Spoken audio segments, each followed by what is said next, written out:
Olá meus caros, aqui é o Corvo. Poltergeist, filme sobrenatural de 1982, é reconhecidamente um dos trabalhos mais famosos do diretor e produtor Steven Spielberg. O filme recebeu 3 nomeações ao Oscar, e embora não tenha vencido, ele é ainda considerado um dos melhores filmes paranormalistas de todos os tempos. Dito isso, preciso grifar algo particularmente importante. Penso que Poltergeist é excessivamente associado à figura de Steven Spielberg, quando na realidade foram na verdade 3 indivíduos que fizeram este filme ser o que ele de fato é. O próprio Spielberg, que escreveu a história e produziu a película, o lendário musicista Jerry Goldsmith, que neste filme conduziu uma de suas trilhas sonoras mais envolventes e marcantes, e o diretor Tobe Hooper, aquele mesmo que ficou famoso devido a outro clássico do horror, o icônico The Texas Chainsaw Massacre. Há várias pessoas, incluindo membros da produção e elenco, que depositam em Spielberg todos os méritos do sucesso deste filme, afirmando que ele tomou a maioria das decisões diretivas relacionadas a ele. Mas creio que alguns parênteses necessitam ser feitos. Por ser o produtor de Poltergeist, Spielberg tinha o caminho livre para conduzir o filme para um formato que fosse mais de acordo com o conceito da história que ele mesmo escreveu. Hooper e Goldsmith, embora tivessem funções determinantes naquilo que seria o produto final do filme, certamente não tinham a mesma compreensão do próprio autor, no caso, Spielberg. Poltergeist é um misto entre as experiências infantis de Spielberg e um caso da vida real, que nada tem a ver com manifestações paranormais. No fim do século XIX, durante a expansão de Denver, ocorreu uma fraude na prefeitura local. Para reduzir os custos da obra de um parque municipal, que viria a ser o que hoje os americanos conhecem como Chessman Park, a gestão local mentiu, afirmando que haviam realocado os corpos do cemitério da área, enquanto, na verdade, eles moveram apenas as lápides. Fato totalmente escandalizador. Spielberg ficou muito impressionado com a história e jamais a esqueceu. E no que diz respeito às suas próprias experiências infantis, ele teve uma infância cercada de bons sustos e fobias. Ele tinha um enorme medo de palhaços, o que o levou a atormentar o pequeno Robbie, interpretado por Oliver Robbins no filme. E tem também a árvore na parte exterior da casa, aquela que tenta devorar o mesmo Robbie, uma das cenas mais marcantes do filme. Ela foi baseada em uma árvore real que existia do lado de fora da janela de Spielberg, quando ele era criança. É interessante como a mente infantil é fértil, não é verdade? Eu mesmo me lembro, em minha própria experiência, como costumava observar as árvores com mais frequência que agora como adulto, e também outros objetos. Perceber suas formas e semelhanças com a forma humana. Algumas das mais antigas e expansivas, inclusive, dessas árvores velhas, seculares, aparentam realmente ter rostos humanos. As árvores são um material rico para uma vastidão de lendas e mitos, a começar por aqueles que nos contam os povos indígenas. E ver um conceito como este ser representado no filme, ainda mais oriundo de uma experiência real de Spielberg, acrescentou um saborzinho a mais. Enfim, mencionei as inspirações de Spielberg para ampliar a percepção de que, além de criador da história e também produtor, seu coração estava muito envolvido com esta obra em específico. Mas, paro por aqui, porque resumir Poltergeist a ele é um tremendo equívoco e injustiça.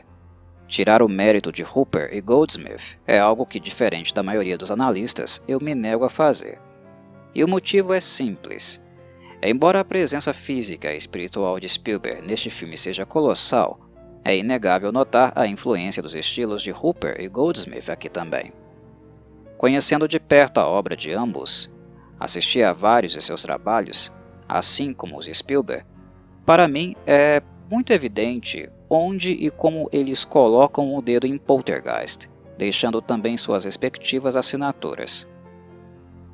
Poltergeist, embora seja um filme de horror, não pode ser considerado um filme macabro na realidade.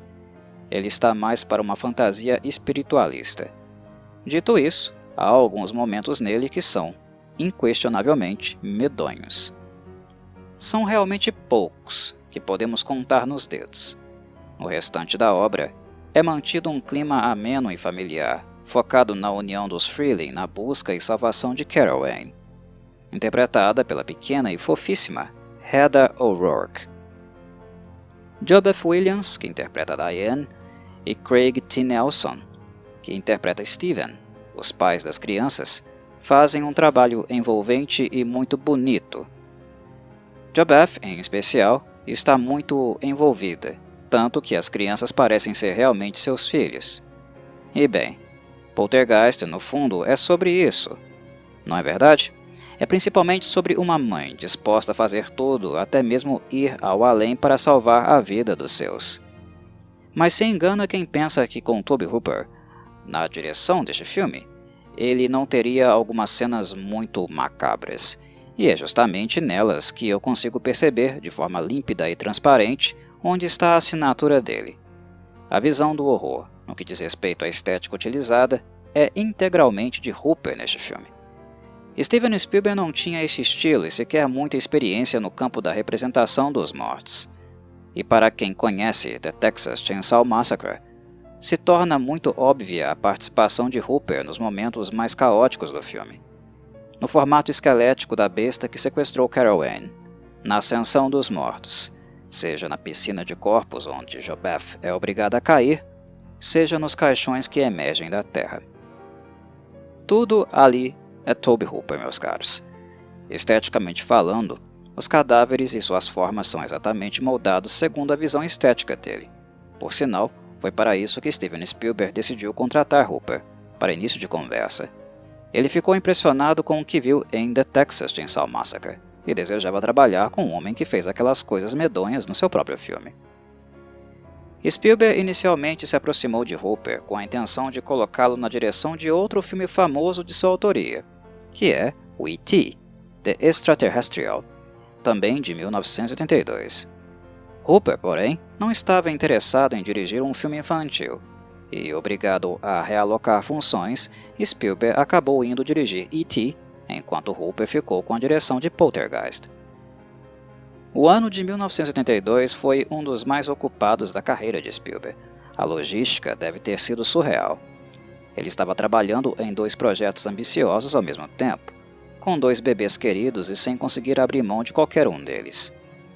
Tenho comigo que o desejo de Spielberg sempre foi dirigir Poltergeist e deixar Hooper apenas fazendo a sua mágica mórbida com os efeitos práticos necessários para criar uma convincente erupção dos mortos. E isso se comprova pela presença dele também em atribuições da direção, de certo modo atropelando Hooper. Mas repito, observem o estilo e a estética. Poltergeist tem muito de Tobe Hooper. A cena de horror mais medonha do filme, eu penso que não poderia ter sido feita sem a influência dele. Na verdade, acho que este filme seria apenas uma dark fantasy feita para a família se Hooper não estivesse no set. A cena a que me refiro, é claro, diz respeito ao paranormalista Marty, que tem uma visão do seu rosto derretendo, desprendendo-se do crânio. Em 1982, esta cena foi uma das coisas mais bizarras e repugnantes feitas até então. Pesadíssima. Para os fãs de horror, ela isoladamente já valeu o filme. Inesquecível. Toda a condução, a iluminação avermelhada e também o clima gerado pela música de Goldsmith fazem desta cena material digno dos piores pesadelos. Para uma plateia pouco acostumada com cenas dessa natureza, eu imagino que muitas pessoas devem ter ficado chocadas com tamanha brutalidade. É surreal pensar que, no mesmo filme, há uma coisinha lindinha e fofa como Carol Anne, e ao mesmo tempo, esta cena. Percebam o contraste. Outro momento que penso ser perturbador, em todos os sentidos, é a cena da piscina de corpos, a cratera onde JoBeth Williams caiu durante a chuva. A preocupação dela naquele momento era em não ser eletrocutada viva, visto que havia vários cabos elétricos no set que passavam por ali.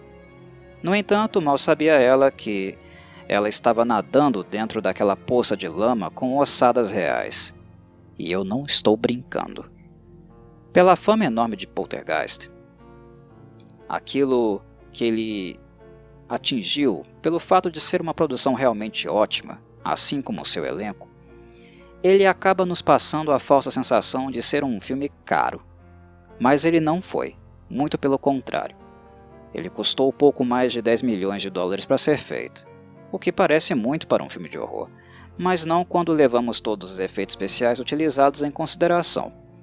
De qualquer maneira, houve vários cortes de custo e um deles, adivinhem, foi justamente nas ossadas. Por mais surreal que isso possa soar, era mais caro mandar fazer esqueletos falsos do que conseguir corpos reais. E não me perguntem de onde diabos Spielberg e Hooper tiraram aqueles cadáveres, se compraram de uma universidade ou algo assim.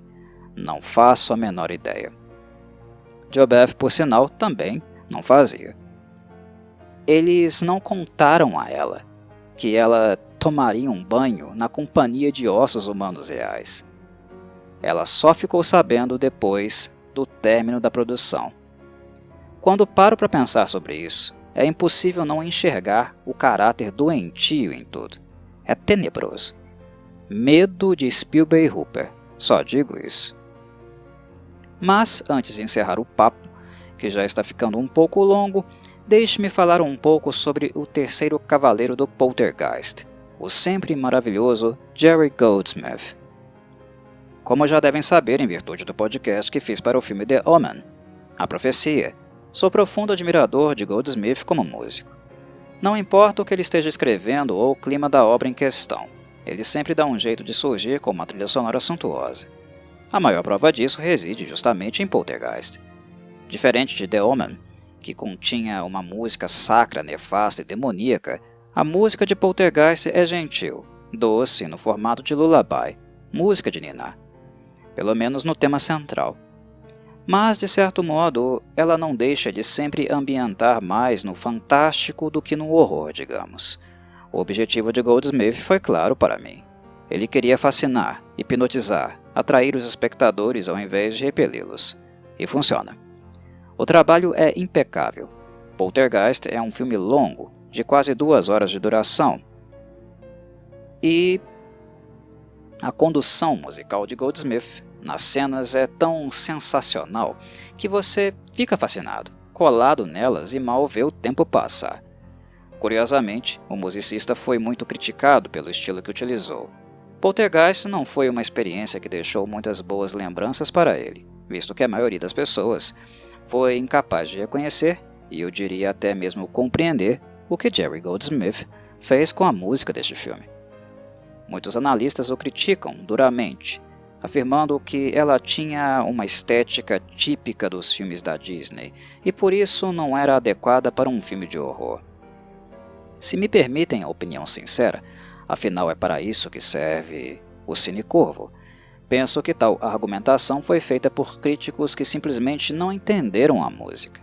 Goldsmith escreveu uma trilha sonora doce e calorosa porque o seu plano era, acima de tudo, envolver os espectadores com um drama familiar. O complexo imobiliário de Cuesta Verde se vendia enquanto um lugar ideal para criar os filhos. Um ambiente seguro, sem transtornos, com vizinhos que poderiam conviver com camaradagem e solidariedade. Aquele espírito de bairro de subúrbio, de quem cresceu nos anos 80 ou início dos anos 90. A direção de Hooper e a produção de Spielberg tentou criar um clima familiar, amoroso e caloroso, e a música de Goldsmith é o elemento-chave no que diz respeito a atingir tal objetivo. Ela é aquilo que nos move sentimentalmente e nos faz ter simpatia pela família Freeling, identificarmos neles pessoas reais e sermos solidários com o seu drama.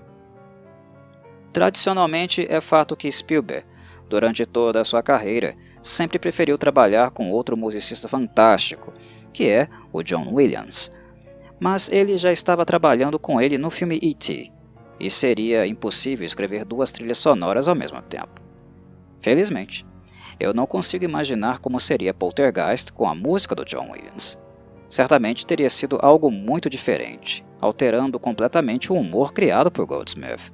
Seus estilos são diferentes. Na maneira que vejo, Goldsmith trabalhar em Poltergeist foi o destino escrevendo certo por linhas tortas. Embora incompreendido, acho que o tempo fez justiça a Goldsmith. 40 anos depois, quase isso, né? É quase impossível imaginar a película sem a música dele. Caso estejam se perguntando, não.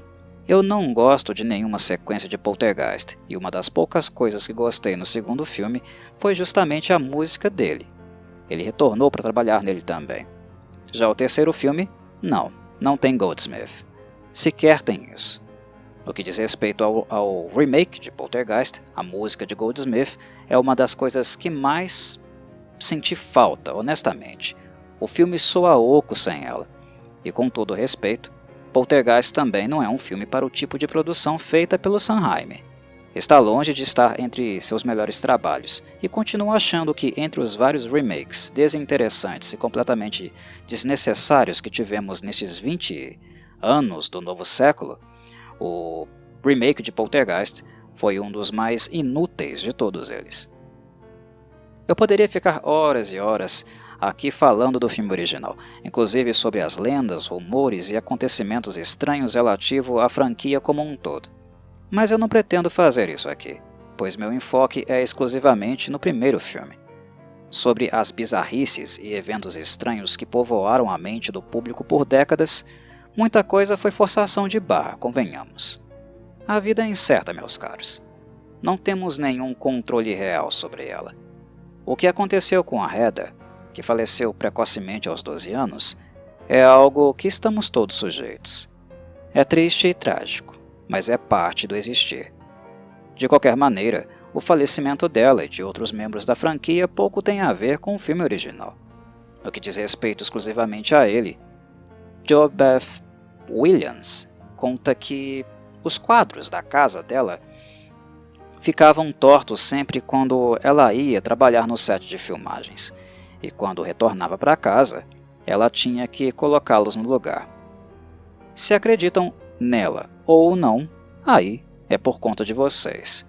O que dita isso é o tamanho da sua superstição, e sendo assim, é algo restrito à esfera individual. O que foi trágico, de fato, na história de Poltergeist, mas que também pouco tem a ver com o filme, embora muitas matérias continuem fazendo tal associação sensacionalista, foi a morte da atriz Dominique Dunne, que interpretou a filha mais velha do casal Freeling no filme, chamada Dana. Dominique foi brutalmente assassinada pelo namorado poucos meses depois do lançamento. O sujeito, além de covarde, era um patife ciumento. O sucesso estrondoso do filme deixou Dominique famosa, e como ela era uma jovem bonita, começou a atrair muita atenção da mídia. A relação com o monstro do namorado, que já era doentia, se tornou ainda pior, e após uma discussão, ele a estrangulou cruelmente. Ela teria morrido ali mesmo, se não houvesse mais pessoas na casa com eles. Dominique foi levada ao hospital desacordada, mas jamais recobrou os sentidos. Ela faleceu pouco tempo depois. No que diz respeito ao elenco do filme, este de fato é o fenômeno, a tragédia inominável. Dominique tinha apenas 22 anos de idade, e não 16, como Dana tem no roteiro. E isso é tudo. Saudações, Corvides.